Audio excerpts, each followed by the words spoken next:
Bismillahirrahmanirrahim. Assalamualaikum warahmatullahi wabarakatuh.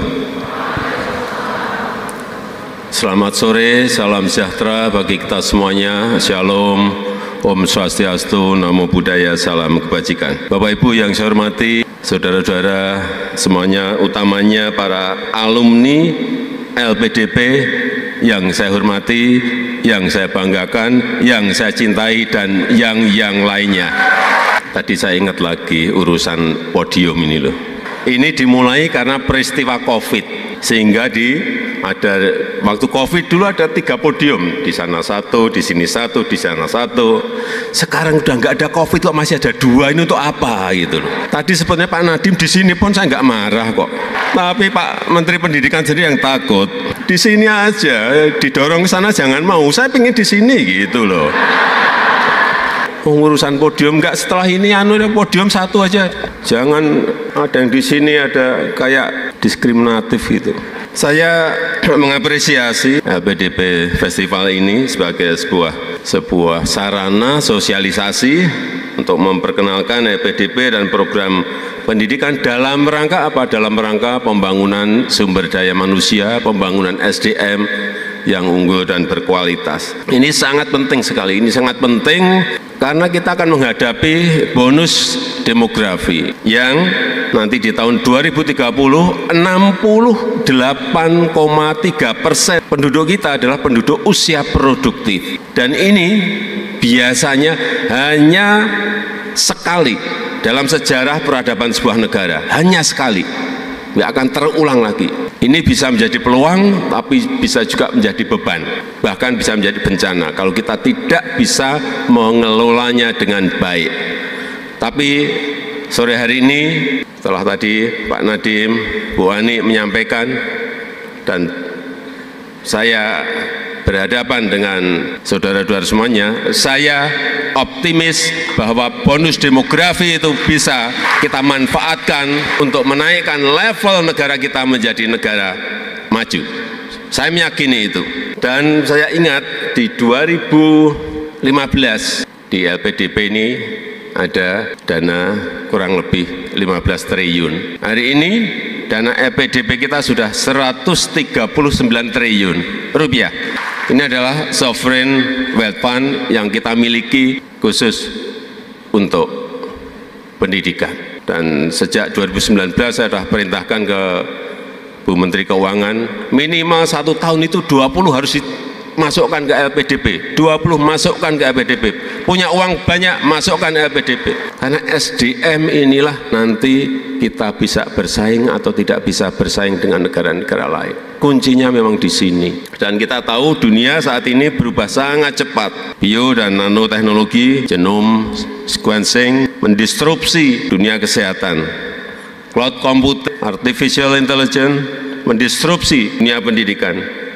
Banyak sekarang ini penemuan aneh-aneh. Kadang-kadang saya ini apa toh, saya kadang-kadang ada batu bata energi bisa menyimpan tenaga surya, jam tangan tenaga keringat, ini apa, tapi ada. Dan berbagai kemajuan tersebut difasilitasi oleh negara untuk bisa saudara-saudara pelajari melalui beasiswa LPDP. Saya minta ini pada menteri terkait dan juga LPDP, tolong kita ini bisa membuat grand design-nya untuk 5 tahun yang akan datang, untuk 10 tahun yang akan datang, untuk 15 tahun yang, untuk 20 tahun yang, untuk 25 tahun yang ada. Kita harus betul-betul memiliki desain sesuai dengan kebutuhan dan visi negara ini, visi negara kita. Jurusan apa? Jumlahnya berapa? Bidang penelitian misalnya apa? Harus betul-betul bisa tepat sasaran, tidak buang-buang anggaran. Saya berikan contoh, sekarang kita ini memiliki sebuah opportunity, sebuah peluang untuk menjadi negara maju kalau kita melakukan hilirisasi. Contoh, kita ingin membangun ekosistem besar dari mobil listrik, EV, electric vehicle. Apa yang harus disiapkan oleh LPDP? Urusan nikel ore untuk jadi besi baja, kebutuhan SDM-nya apa? Harus sudah terhitung. Oh, yang jurusan metalurgi harus kita kebutuhannya berapa, harus itu dipenuhi. Untuk urusan mobil listrik, urusan EV baterai, misalnya ini yang kita kurang, material science, siapa yang harus diarahkan ke sana? Chemical engineering, butuh karena ini ada raw material pada barang setengah jadi, pada barang jadi. Electrical engineering kurang, dan ilmu-ilmu komputer untuk merakit berbagai material dari barang setengah jadi menjadi barang jadi.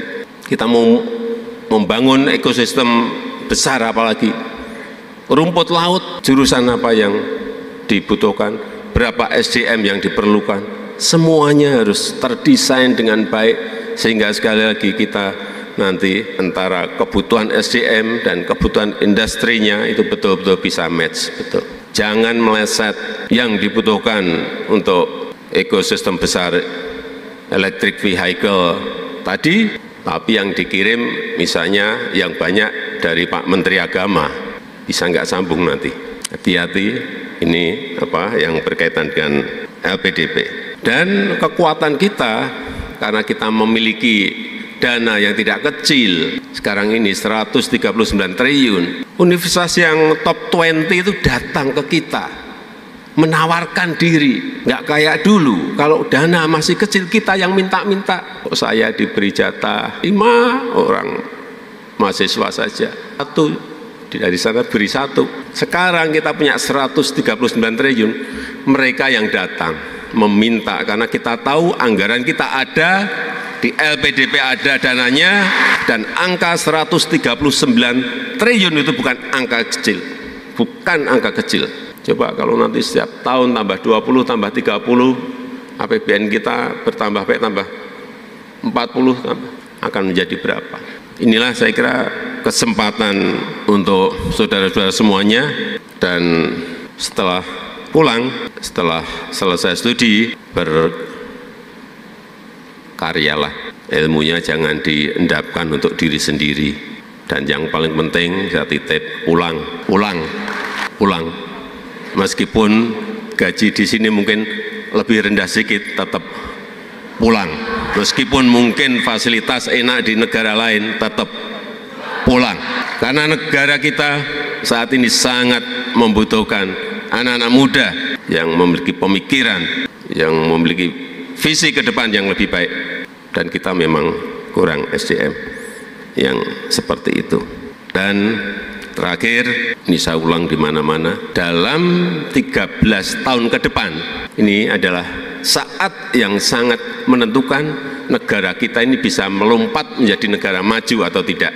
Dan hati-hati, banyak contoh di negara Amerika Latin, tahun 50, tahun 60, tahun 70, sudah menjadi negara berkembang, tapi sampai saat ini masih tetap menjadi negara berkembang karena tidak bisa memanfaatkan opportunity, tidak bisa memanfaatkan peluang yang diberikan. Kita dalam 13 tahun ini berarti kurang lebih sampai 2038 diberikan peluang itu untuk bisa masuk menjadi negara maju. Bisa atau tidak, ya tergantung kita sendiri. Tetapi menurut saya kepemimpinan di 2024, kepemimpinan di 2029, kepemimpinan di 2034 menjadi akan sangat menentukan. Negara ini bisa maju atau tidak maju. Kalau saya dibisiki dari IMF, dari OECD, dari World Bank, pakar-pakar ekonomi mereka menyampaikan Indonesia bisa menjadi 5 besar negara dengan GDP tertinggi di dunia. Dan itu berada di tangan saudara-saudara semuanya. Kok kelihatannya tepuk tangannya takut. Saya ulang, itu berada di tangan generasi muda, berada di tangan saudara-saudara semua. 2024, 2029, 2034. Kepemimpinan nasional sangat penting sekali untuk bisa kita menapak maju atau tidak maju. Hati-hati di 2024 dalam memilih pemimpin, tapi kedaulatan ada di tangan rakyat. Saya rasa itu yang ingin saya sampaikan. Terima kasih. Wassalamualaikum warahmatullahi wabarakatuh.